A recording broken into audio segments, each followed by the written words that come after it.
Hello एमर्स, आज हम लोग पुनः आ गए मैथ के अंदर कंटिन्यूटी के ऊपर बात करने के लिए। तो इससे पहले वाले वीडियो के अंदर हम लोगों ने कंटिन्यूटी क्या है इसके बारे में समझ लिया था अच्छे से। आज हम बात करेंगे कि कंटिन्यूटी का मेन डेफिनेशन, जैसे डेफिनेशन जरूरी होता है कहीं ना कहीं, एक्चुअल में वो भी समझ ही लिया था, थोड़ा बहुत और एक्स्ट्रा पॉइंट को समझते हैं। ठीक है, तो डेफिनेशन समझेंगे और एक्स्ट्रा पॉइंट। तो ये तो समझ लिया था कि भाई कंटिन्यूटी क्या है, तो ये पूछ रही होती है या ये बता रही होती है कि भैया फंक्शन टूटेगा कि नहीं, यानी फंक्शन टूटेगा कि नहीं, इसी के बारे में इंफॉर्मेशन कौन देती है? कंटिन्यूटी। ठीक है ना, टूटेगा या नहीं। अब टूटने का मतलब क्या होता है, ब्रेक डाउन होने का अर्थ क्या होता है? तो ब्रेक डाउन का मतलब यहां पे ये है कि एक ऐसी वैल्यू, ध्यान से समझेंगे, पहले मैं इसको यहीं पे छोड़ता हूँ, पहले समझाता हूँ और कुछ, तब जाके आपको अच्छे से समझ आएगा। जैसे हम फंक्शन की बात कर रहे हैं, तो फंक्शन के अंदर हम लोगों ने ये समझा हुआ है कि फंक्शन एक प्रकार से कैसे काम करता है, एक मशीन की तरह काम करता है। इसमें आप क्या दोगे? इनपुट दोगे, तो ये इनपुट देने के बाद ये क्या देता है? आउटपुट। इनपुट दोगे तो क्या देगा? ये आउटपुट। अब मशीन की तरह काम करता है, नॉट मशीन है ये। ठीक है ना, कि इलेक्ट्रिसिटी देंगे तो कुछ और देगा, ये करेंगे वो करेगा। हम मैथ के फंक्शन की बात कर रहे हैं, और मैथ में जो फंक्शन होता है उसके अंदर जो इनपुट और आउटपुट होता है वो क्या होता है? तो वो कोई नंबर होता है, कोई वैल्यू होती है। तो हम क्या करते हैं, हम कोई नंबर इस फंक्शन के अंदर पुट करते हैं, डालते हैं, और जब हम इस नंबर को इस फंक्शन के अंदर डालते हैं तो हमारा जो फंक्शन है हमको एक वैल्यू वो भी देता है, यानी वो भी एक हमको वैल्यू या एक नंबर देता है। आई बात समझ में? तो हम ये बोल सकते हैं कि ये फंक्शन तब प्रॉपर काम कर रहा है।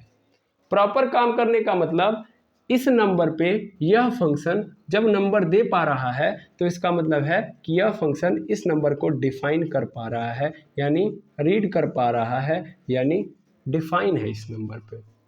ठीक है, लेकिन कभी कभी क्या होता है कि हम कोई नंबर देते हैं, हम कोई नंबर इस फंक्शन के अंदर देते हैं और ये फंक्शन आउटपुट के रूप में हमें कुछ नहीं देता है।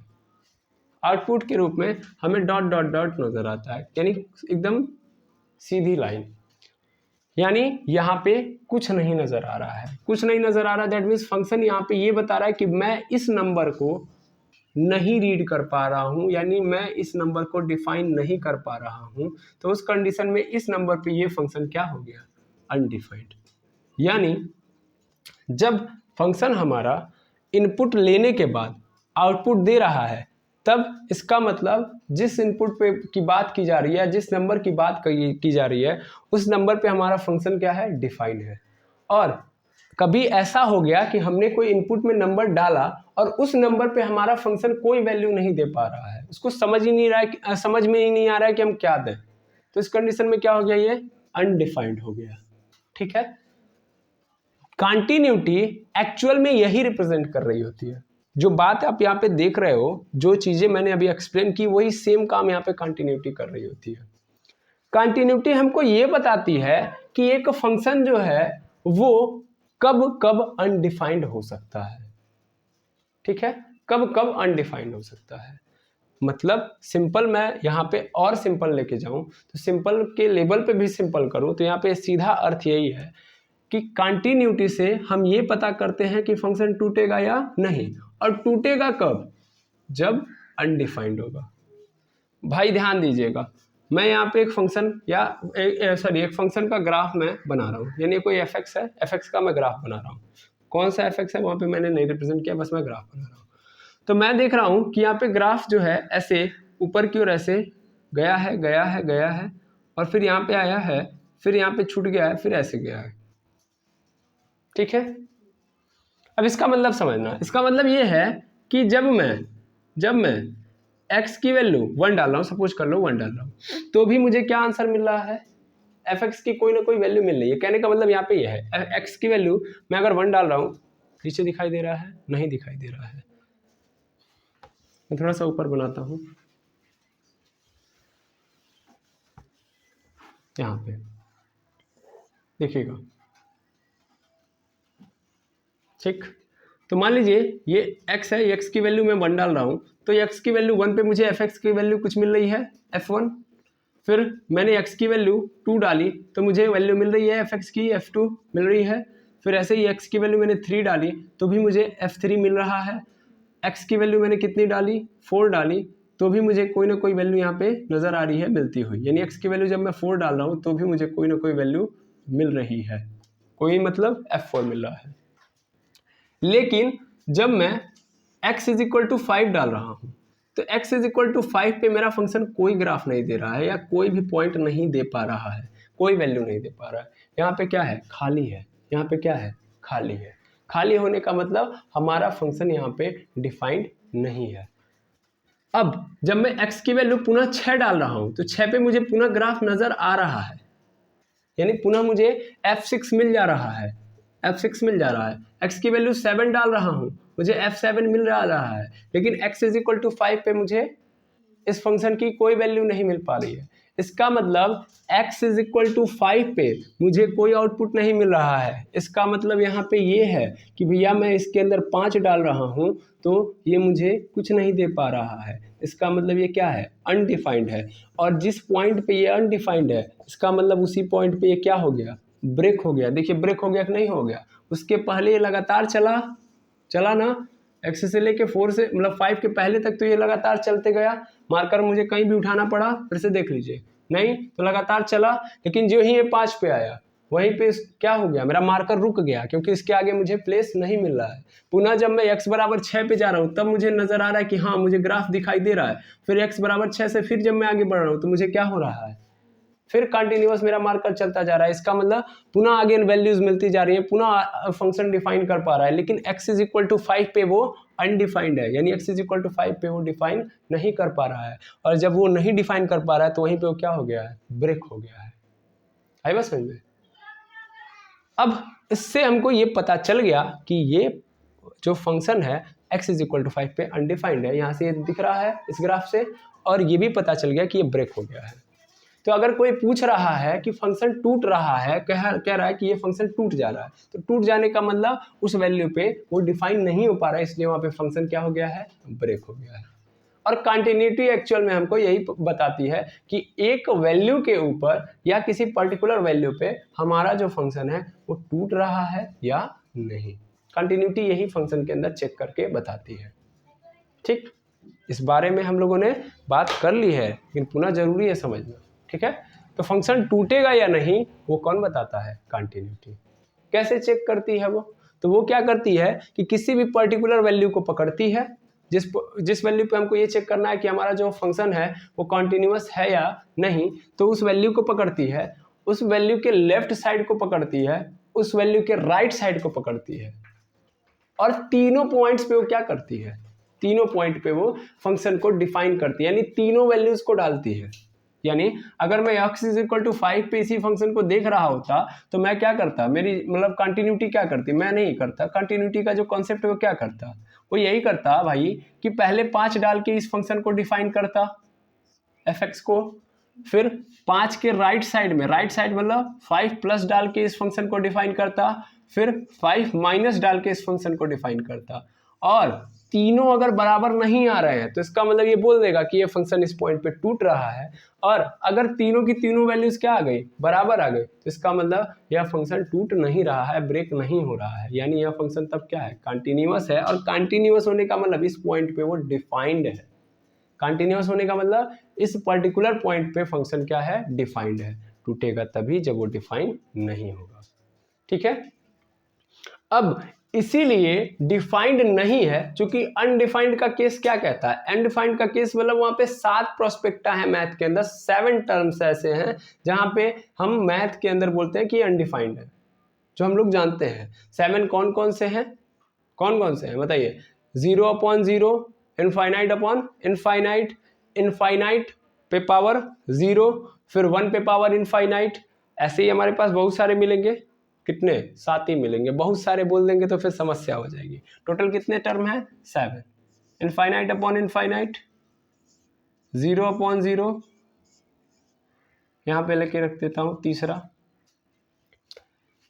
फिर 0 पे पावर 0 चौथा, इनफाइनाइट पे पावर 0,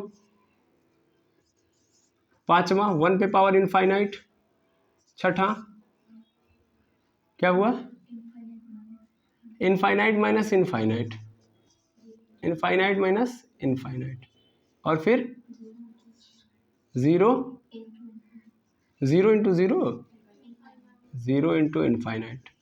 ध्यान देंगे ये 7 है टोटल के टोटल। क्या है हमारे पास, लिमिट के अंदर हम लोगों ने पढ़ा है कि ये मैथ के अंदर अनडिफाइंड फंक्शन है, यानी अगर ऐसे कोई वैल्यू आ रही है तो क्या है, अनडिफाइंड है।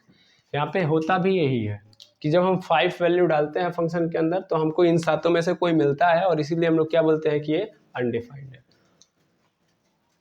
और जब कभी भी हम अनडिफाइंड की बात करते हैं तो अनडिफाइंड के अंदर ये सातों आते हैं, और अनडिफाइंड को ही सॉल्व करने के लिए कौन आया है, लिमिट आया है। ठीक है, तो एक्चुअल में जब भी ये 7 आएंगे लिमिट आएगा, और कंटिन्यूटी क्या कर रही है, यही तो चेक कर रही है कि टूटेगा या नहीं।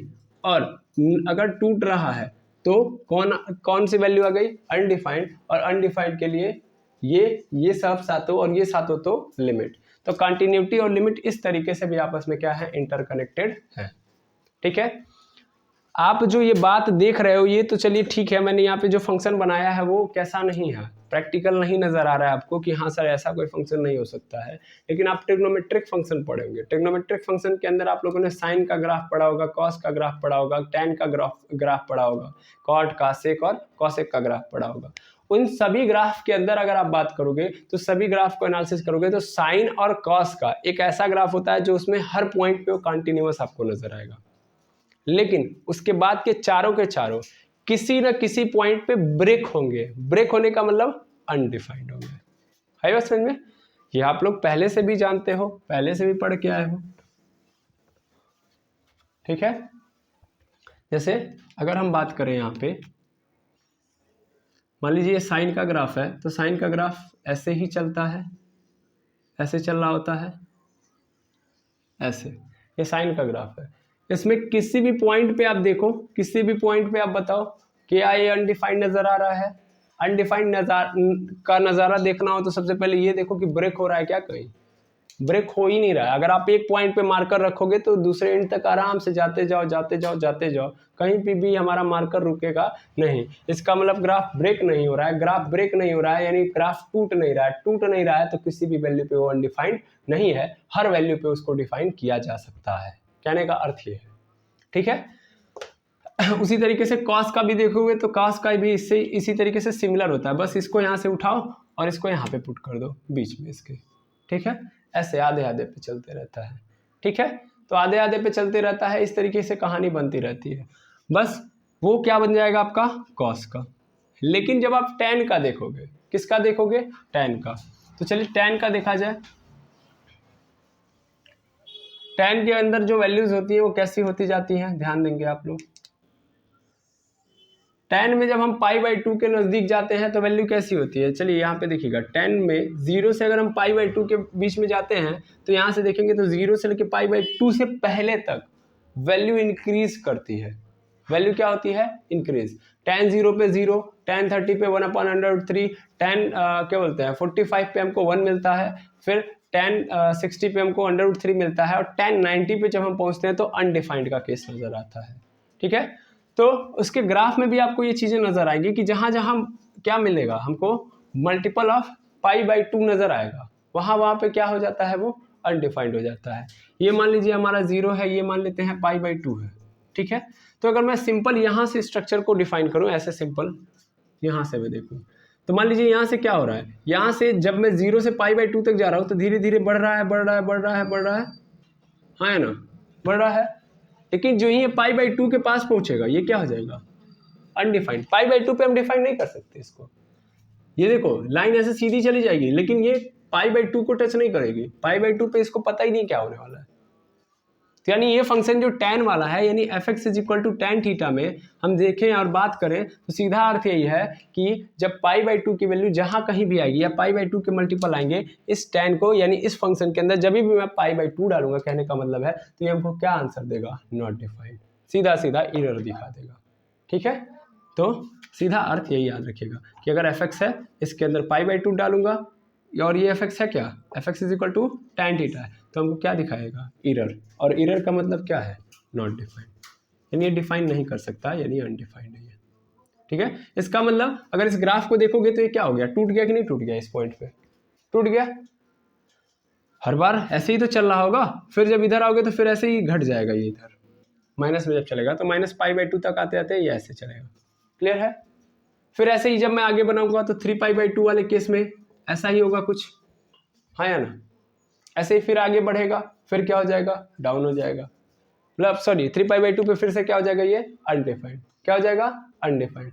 तो यानी क्या हो रहा है, यहाँ पे ये टूट जा रहा है कि नहीं टूट जा रहा है, देखोगे तो अलग अलग टुकड़ों में इसका ग्राफ है, और टुकड़ों में होने का ग्राफ का मतलब यही यहाँ पे यही है कि कुछ पर्टिकुलर वैल्यू पे अनडिफाइंड है।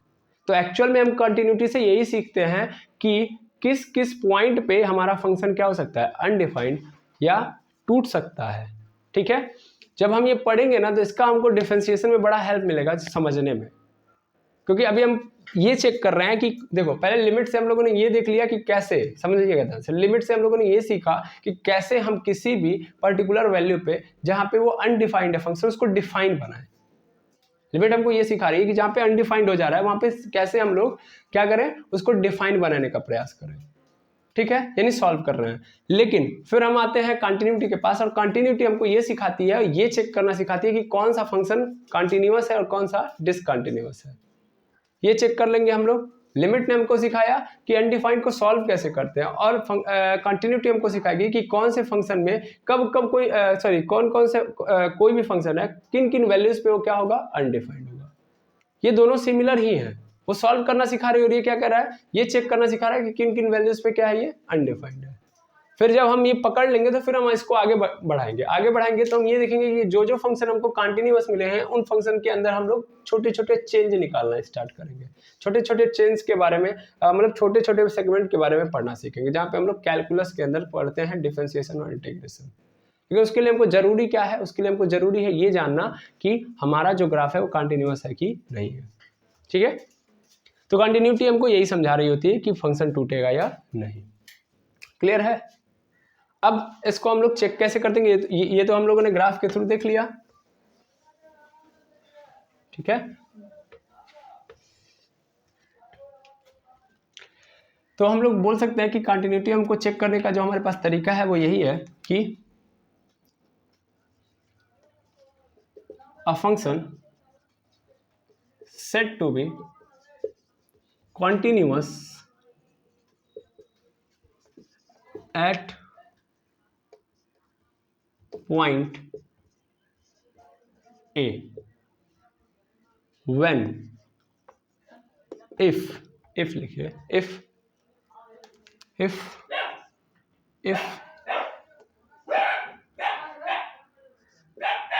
f a is equal to limit a plus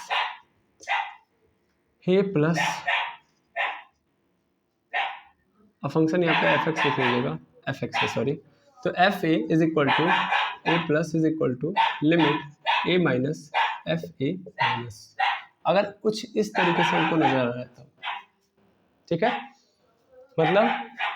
मतलब ये है कि हमको ए पे डिफाइन करना है फंक्शन को, फिर ए प्लस पे डिफाइन करना है फंक्शन को, फिर ए माइनस पे डिफाइन करना है फंक्शन को।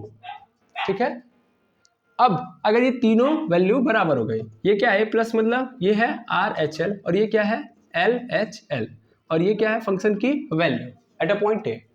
ठीक है ना, वैल्यू ऑफ फंक्शन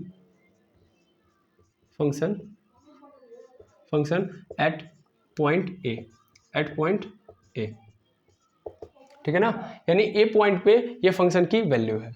अब अगर ए पॉइंट पे फंक्शन की वैल्यू इसका आर एच एल यानी राइट हैंड लिमिट और लेफ्ट हैंड लिमिट तीनों के तीनों क्या हो जाए, बराबर हो जाए, तो उस पॉइंट पे हम लोग उस फंक्शन को क्या बोलेंगे, कंटिन्यूअस बोलेंगे। और कंटिन्यूअस का मतलब ये होगा कि हम ये बोल देंगे कि ए पॉइंट पर